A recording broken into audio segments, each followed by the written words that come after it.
8வது ஒரு பொருத்தனை படித்து முடிக்க போகிறோம். எண்ணாகமம் 6ஆம் அதிகாரம் வாசிக்கலாம். எண்ணாகமம் 6ஆம் அதிகாரம் 1வது வசனத்திலிருந்து 8வது வசனம் வரைக்கும் வேகமாக சேர்ந்து வாசிக்க போகிறோம். எண்ணாகமம் 6ஆம் அதிகாரம் 1வது வசனத்திலிருந்து 8வது வசனம் வரைக்கும். கர்த்தர் மோசேயை நோக்கி, நீ இஸ்ரவேல் புத்திரரோடு சொல்ல வேண்டியது என்னவென்றால், புருஷனாகிலும் ஸ்திரீயாகிலும் கர்த்தருக்கென்று விரதம் பண்ணி கொண்டவர்களாக இருக்கும்படி நசரேய விரதமாகிய ஒரு விசேஷித்த பொருத்தனையை பண்ணினால் அப்படிப்பட்டவன் திராட்சை ரசத்தையும் மதுபானத்தையும் விலக்க கடவன். அவன் திராட்சை ரசத்தின் காடியையும் மற்ற மதுபானத்தின் காடியையும் திராட்சத்தினால் செய்த திராட்சை பழங்களையாவது திராட்சை வற்றல்களையாவது புசியாமலும் தான் நசரேயனாய் இருக்கும் நாளெல்லாம் திராட்சை செடி விதை முதல் தோல் வரையில் உள்ளவைகளினால் செய்யப்பட்ட யாதொன்றையும் புசியாமலும் இருக்க கடவன். அவன் நசரேய விரதம் காக்கும் நாளெல்லாம் சவரகன் கத்தி அவன் தலையின் மேல் படலாகாது. அவன் கர்த்தருக்கென்று விரதம் காக்கும் காலம் நிறைவேறும் அளவு பரிசுத்தமாயிருந்து தன் தலைமயிரை வளரவிட கடவன். அவன் கர்த்தருக்கென்று விரதம் காக்கும் நாளெல்லாம் யாதொரு பிரேத தண்டையில் போகக்கூடாது. அவன் தன் தேவனுக்கென்று செய்த நசரேய விரதம் அவன் தலையின் மேல் இருக்கிறபடியால் மரணம் அடைந்த தன் தகப்பனாலாகிலும் தாயினாலாகிலும் சகோதரனாலாகிலும் சகோதரியினாலாகிலும் தன்னை தீட்டுப்படுத்தலாகாது. அவன் நசரேயனாய் இருக்க நாளெல்லாம் கர்த்தருக்கு பரிசுத்தமாயிருப்பான். அது அப்படின்னா நசரேய விரதத்தில் ஒரு பொருத்தனை. இது எப்படின்னா தலைமுடியில் ஒரு பொருத்தனை. லேலூயா. இது என்ன பொருத்தனை சொல்ல மாட்டேன். அப்போ எதுக்கெல்லாம் சொல்லியிருக்கேன்? தூக்கத்தில் ஒரு பொருத்தனை, துதிப்பதில் ஒரு பொருத்தனை, வார்த்தையில் ஒரு பொருத்தனை, யாருக்கு இடரலா இருக்க மாட்டேங்கிறதுல ஒரு பொருத்தனை, அடுத்து கண்களில் ஒரு பொருத்தனை, 6வது சாப்பாட்டில் ஒரு பொருத்தனை, 7வது உடையில் ஒரு பொருத்தனை, 8வது முடியில் ஒரு பொருத்தனை. ராமேன்னு சொல்ல மாட்டேன். உலகத்தில் சொல்லுவாங்க மயிறு போனால் மண்டை. ஆனால் இந்த முடியை தான், இந்த மயிரை தான் கர்த்தர் எண்ணி எப்படி வச்சிருக்கிறாராம்? எண்ணி வைத்திருக்கிறார். அல்லேலூயா சொல்லுங்க பார்க்கலாம். மண்டை போனால் பாலிஷ் தான், வயசானா மண்டை. ஆண்களுக்கு என்ன செய்யணும்? ஆனால் கிருபை என்ன தெரியுமா? கர்த்தர் எவ்வளவு நல்லவர் பாருங்க.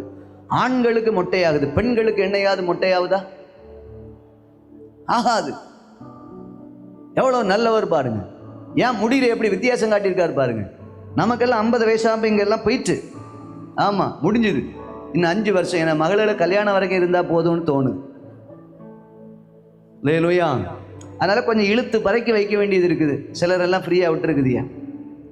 சோத்திரம். அல்லேலூயா. ஆண்களுக்கு ஒரு முடி இப்படி தான் இருக்கணும்னு பைபிள் சொல்லுது.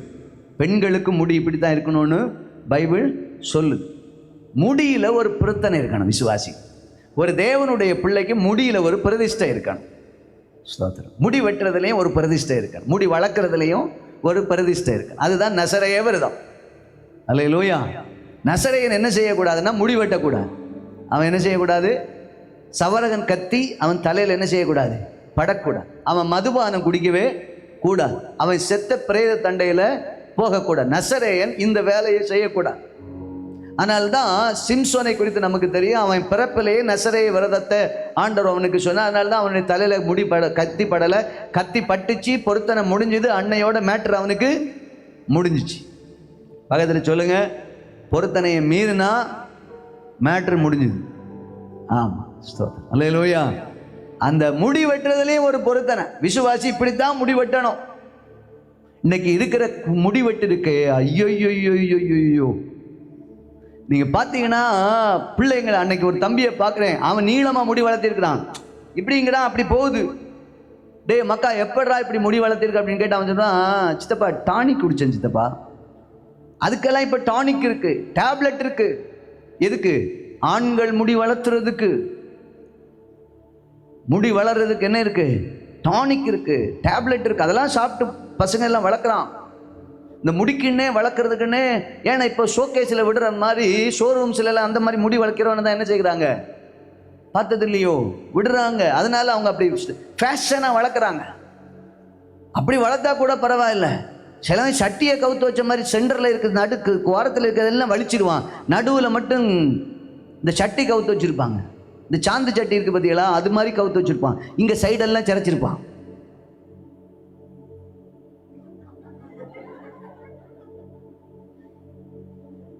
போன வாரம் நைஸாக இழுத்துட்டு வந்தான். அதனால் சொல்கிறேன், வளர்ந்துட்டு. முடிவெட்டில் ஒரு பிரதிஷ்டை இருக்கணும், சகோதரர்களுக்கும் சகோதரிமார்களுக்கும். அப்பா பாப்பா, ஆண்கள் தான் எப்படி பண்ணுனா, பெண்கள் பண்ற கூத்து இருக்கு. மங்கி கட்டுங்கிறாங்க, டயனா கட்டுங்கிறாங்க, யூ கட்டுங்கிறாங்க, பாப் கட்டுங்கிறாங்க, ஃப்ளோரா கட்டுங்கிறாங்க, என்னெல்லாம் கட்டுங்க. ஸ்ட்ரைட்டனிங் என்ன, கர்லிங் என்ன? ஹலோ, புரியுதா? இன்னைக்கு ஒரே ஸ்ட்ரைட்டனிங் தான். நம்ம பிள்ளைகள்லாம் பார்த்தீங்கன்னா அந்த கத்தர் கொடுத்து நல்ல முடிய சூடாக்கி அயன் பண்ற மாதிரி முடிய வச்சு அப்படி இழுக்குது. எனக்கு பக்குன்னு இருக்கும் இதெல்லாம் பார்க்கும்போது. துணியை தான் ஒரு காலத்தில் அயன் பண்ணாங்க, இப்ப எதையும் அயன் பண்றாங்க, முடியையும் அயன் பண்றாங்க. என்ன கர்மண்டா இது! இல்லையா? அதுக்கு மேல கர்லிங் வேற. அப்படி ஒரு முடியை சுத்தி வச்சுட்டு அது மேல ஒரு ஸ்ப்ரே, அது எப்படி நிற்கும் அப்படியே? அந்த காலத்தில் நல்ல தேங்காய் தேய்ச்சி முடியை நீளமாக வளர்த்தி சகோதரிமார்களுக்கு இங்கே வரைக்கும் இருக்கணும்.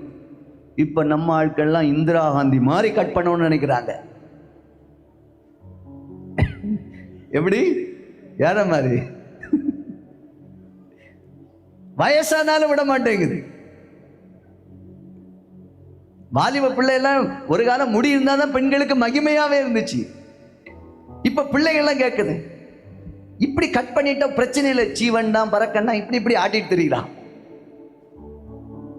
முடியே பெண்களுக்கு மகிமையாக கத்தர் கொடுத்திருக்கிறார். அல்லேலூயா. எங்க ஊர்னா இந்த ஊர் தான், வேற ஊர் இல்லை. எங்க அம்மாவை கல்யாணம் பண்ணிட்டு வரும்போது எங்க அம்மாவுக்கு கீழே, இந்த முழங்கால் கீழே வரைக்கும் முடி இருக்குமா. எங்க அப்பா சொல்லுவார், நானும் பார்த்து என் பிள்ளைகளுக்கு ஏதாவது வளருமான்னு. வளர்ந்தால் அவிகளால் என்ன செய்ய முடியல, பராமரிக்க முடியல. முடிய சீவ தரல, சீவுறதுக்கே மடி. பம்ப மாதிரி பரட்ட மாதிரி போகணும்னு நினைக்குது எல்லாம். முடிய சீவுறதுக்கும் மடி எல்லாத்துக்கும். நீ உலகமே அப்படிதான், அங்க பரத்தி இங்க பரத்தி இங்க பரத்தி. நான் அடிக்கடி சொல்லுவேன், இந்த பெந்தைகோஸ்துல இருக்க பிள்ளை எல்லாம் காதுலையும் கழுத்துலையும் தான் ஒண்ணு இருக்காது, மற்றதெல்லாம் பரத்திட்டு கிடக்கும். நான் சொல்லுவேன், நீ அதுக்கு நாளை போட்டுட்டு போயிட்டே இரு, தேவநாம உன்னால என்ன செய்யாது, தூசிக்கப்படாது. காதுலையும் கழுத்துலையும் போடாம பரத்திட்டு விட்டு என்ன பிரயோஜனம்? அதுக்கு போட்டுக்கோ. அம்மன் வரமாட்டேங்குது. ஆமாங்க, முடியல ஒரு பிரதிஷ்டை இருக்கும். சகோதரர் மாலும் அப்படிதான். பிள்ளைகள் எல்லாம், வாலிப பிள்ளைங்க இருக்கிற பயில்கள் எல்லாம் கவனிக்கணும். முடி வெட்டுறதுல பிரதிஷ்டை இருக்கணும். கண்ட மேனிக்கு முடியை வளர்க்கக்கூடாது. சகோதரிமார்கள் எல்லாம் அப்படிதான், வாலிப பிள்ளைகள் அப்படிதான். சும்மா முடியை வெட்டி குறைச்சி யூ கட்டு, அந்த கட்டு, இந்த கட்டு, எந்த கட்டுக்கு இடம் கொடுக்க கூடாது. ஒழுங்கா இருக்கணும். முடியில ஒரு பிரதிஷ்டை இருக்கணும். நல்லா இருக்கிற முடியை இங்க இழுத்து விட்டு வெட்டி விட்டு இங்க சுருட்டி விட்டு, அது என்னத்துக்கு? ஆமே, ஆமா. கத்தர் தந்த முடியை ஒழுங்கா சீவி பழகுங்க. அங்க எங்கேயும் வெட்டி கட்டிங் கிட்டிங் என்னத்த? விசுவாசிய ஒழுக்கமா இருக்கணும். அல்லேலூயா. வஸ்திரத்துல ஒரு மாதிரி பொருத்தனை, முடி வெட்டுறதுல, முடியில, தலை மயிர்ல ஒரு பொருத்தனை இருக்கும். அல்லேலூயா. சொல்ல மாட்டேன்றீங்களே. எசேக்கியேல் 44:20 படிங்க. 2 வசனத்தை படிச்சு முடிச்சிடுவோம். எசேக்கியேல் 44:20.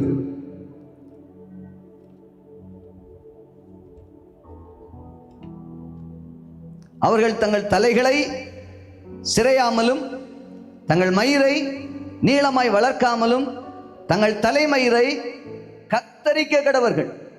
ஆண்களுக்கு ஆண்டவர் சொல்லுகிறார், இந்த பகுதியில் ஆசாரியர்களுக்காக சொல்லப்பட்ட ஒரு வசனம். தங்கள் தலைகளை சிரைக்க கூடாது. அப்படின்னா என்ன அர்த்தம்? மொட்டை அடிக்க கூடாது. சொல்ல மாட்டேன்றீங்களே. முடி இல்லாம நம்ம திருமணி தாத்தா மாதிரி மொட்டையா இருந்தா பரவாயில்ல. நல்லா முடி வச்சிருக்கிற அகிலேஷ் மொட்டை அடிச்சா எப்படி இருக்கும்? சொல்ல மாட்டேன்றீங்களே.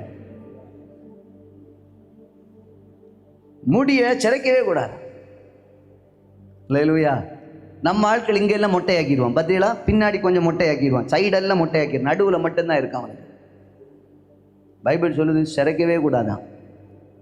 அப்புறம் தலைமயிரை நம்ம என்ன செய்யக்கூடாது? நீளமா வளர்க்கக்கூடாது. தலைமயிரை கரெக்டாக என்ன செய்யணும்? கட் பண்ணணும். நீங்கள் பாருங்கள், போலீஸில் வேலை பார்க்குறவங்க யாராவது முடி வளர்க்க முடியுமா? ஆர்மியில் இருக்கிறவங்க முடி வளர்க்க முடியுமா? சொல்லுங்கள், முடியாது. சட்டத்திட்டம் சரியாக இருக்கும். சபைகளில் மட்டும்தான் சட்டத்திட்டம் இல்லை. இன்னைக்கு சட்டத்திட்டம் சபையில் இல்லை, அதனால தான் சபை கெட்டு போயிடுச்சு. விசுவாசிகளும் பிள்ளைகளை ஓக்கியமாக வளர்க்கறது இல்லை. அன்னைக்கு எங்கள் தக்கலை சபையில் ஒரு பிள்ளையை கொண்டு வராங்க. இங்கே ஒரு லைனு, மேலே ஒரு லைனு, இங்கே ஒரு லைனு. இல்லை இங்கே வா, யாரில் வெட்டி விட்டா? எங்கள் அப்பா கூட்டிகிட்டு போய் வெட்டி விட்டார். அப்பனே வெட்டி விட்ட பின்ன பிள்ளை நீ எப்படி வெட்டும்? சொல்ல மாட்டேன்றியால. இங்கே 3 லைன் போட்டிருக்கான், இந்த சைடு ஒரு 3 லைன். அப்படின்னா புரியுதா? நீங்கள் அந்த லைன் போட்டதை பார்த்துருக்கீங்களா?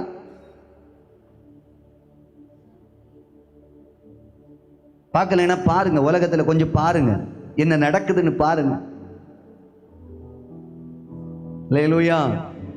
எல்லாம் யோக்கியமா இருக்கணும், கவனமா இருக்கணும். அல்லேலூயா. ஆண்கள் முடிய சிரைக்கவும் கூடாது, ஆண்கள் முடிய நீளமா வளர்க்கவும் கூடாது, ஆண்கள் முடிய ஒழுங்கா கட் பண்ணணும். பெண்களுக்கு என்ன சொல்லியிருக்கு? மயிரை பின்னி படிங்க. நம்ம படித்த வசனத்துக்கு 1 தீமோத்தேயு படிங்க. அங்கே நேரமா படித்தேன் இல்லை, 4 அதிகாரம்.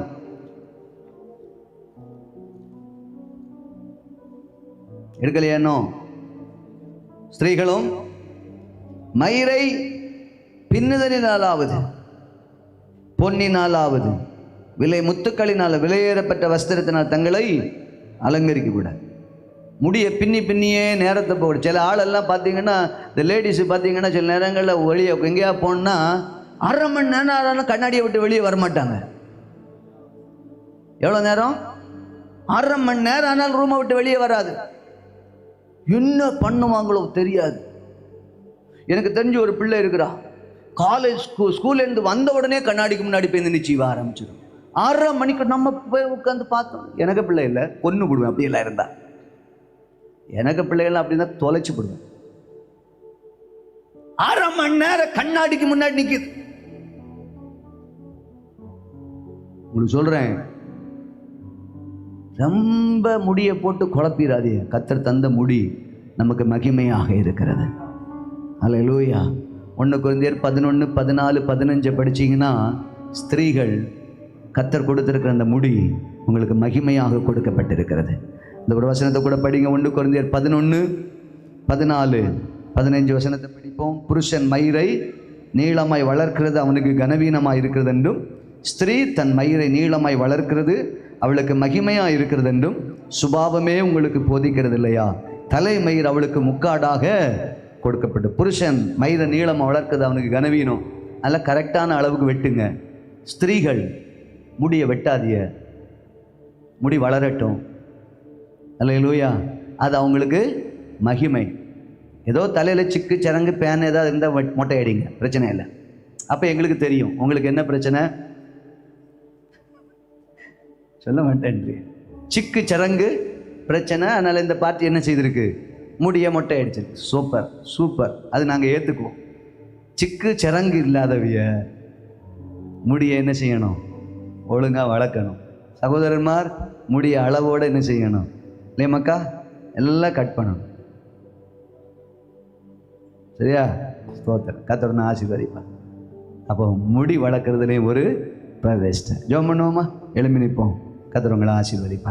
இன்னும் 2 பாயிண்ட் இருக்குது, சொன்னால் தாங்க மாட்டியா? இதோட நிறுத்திக்க.